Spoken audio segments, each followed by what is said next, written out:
Hello বন্ধুরা, আশা করি সবাই ভালো আছেন।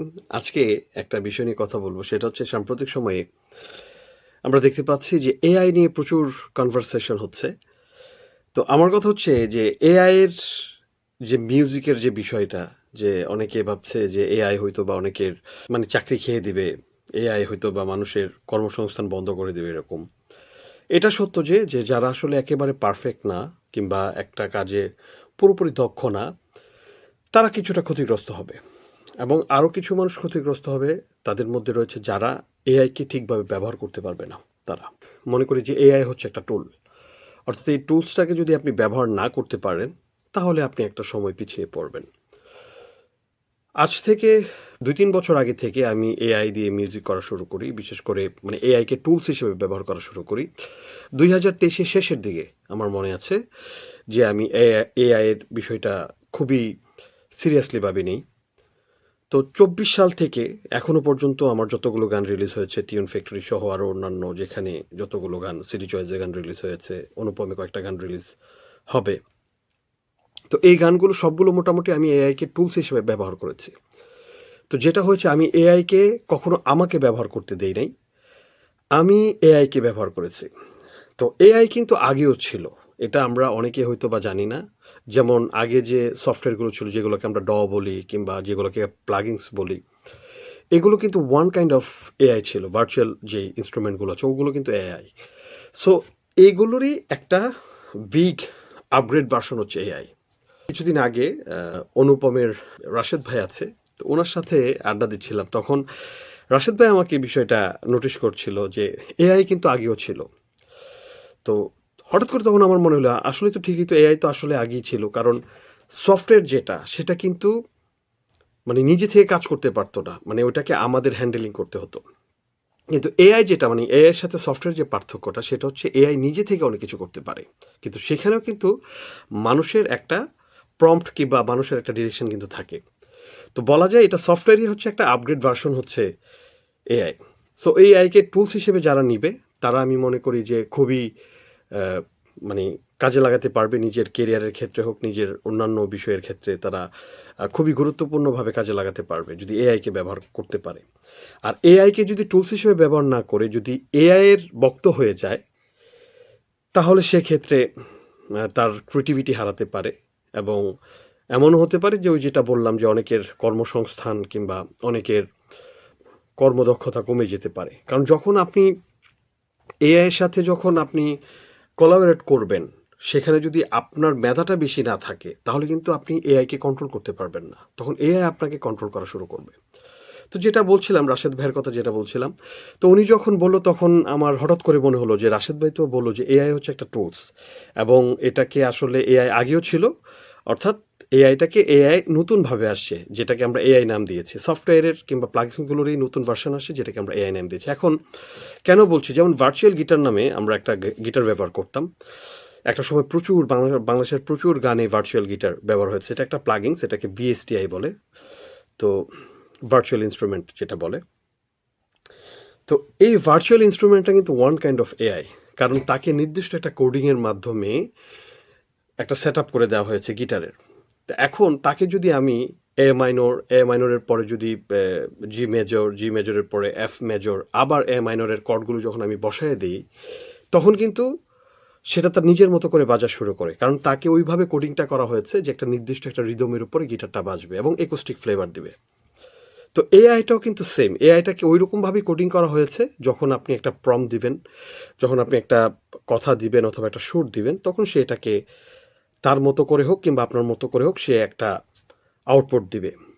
তো এআই এর সবচেয়ে ভয়ঙ্কর যে দিকটা আমি বলতে চাই, সেটা হচ্ছে এআইকে কিন্তু আমরা ট্রেন আপ করাচ্ছি।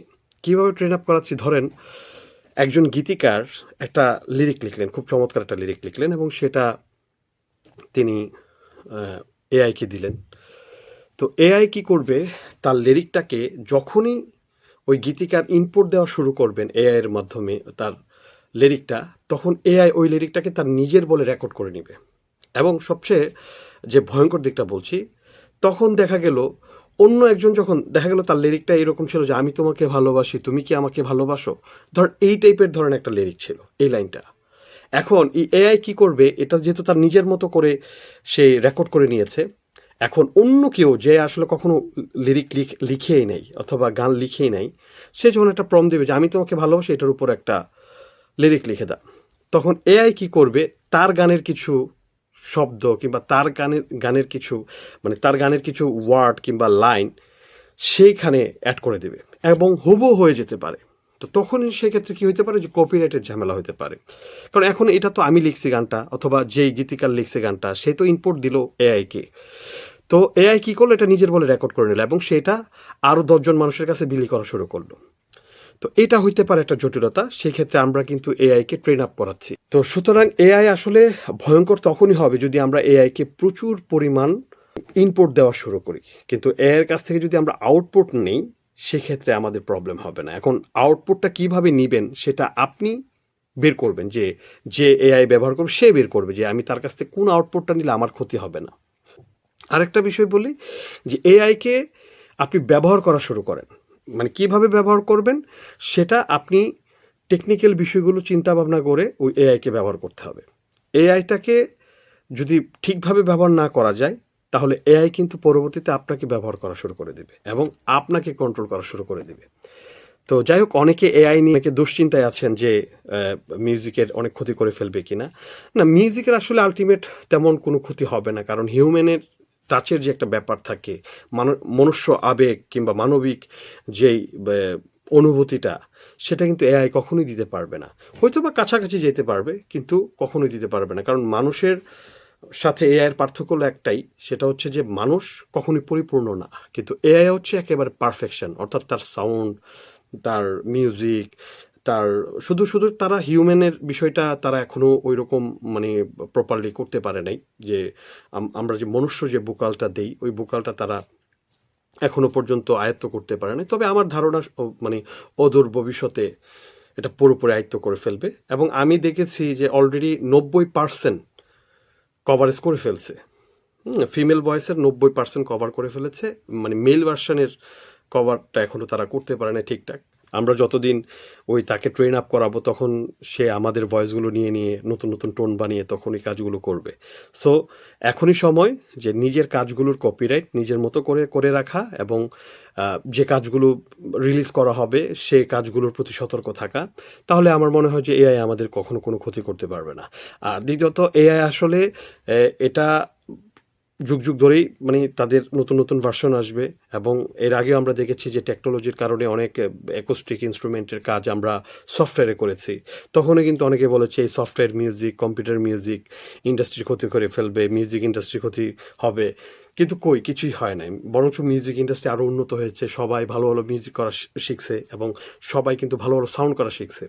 সো আমার মনে হয় এআইটাকেও যদি আমরা সবাই ব্যবহার করতে পারি সেক্ষেত্রে আমার মনে হয় এআই আমাদের জন্য আরও উপকার বয়ে নিয়ে আসতে পারে।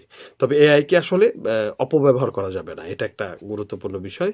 তো আমি মনে করি যে এআইটাকে ভালোভাবে ব্যবহার করার চেষ্টা করবেন। এআই আসলে আমাদের কোনো ক্ষতি করতে পারবে না, কারণ হিউম্যান টাচের বিশাল একটা ব্যাপার আছে, কারণ একটা মনুষ্য অনুভূতি, মনুষ্য আবেগ, এগুলো আসলে এআই কখনই দিতে পারবে না। তো যাই হোক, ভালো থাকেন, সুস্থ থাকেন, আজকের মতো বিদায় নিচ্ছি। আল্লাহ হাফেজ।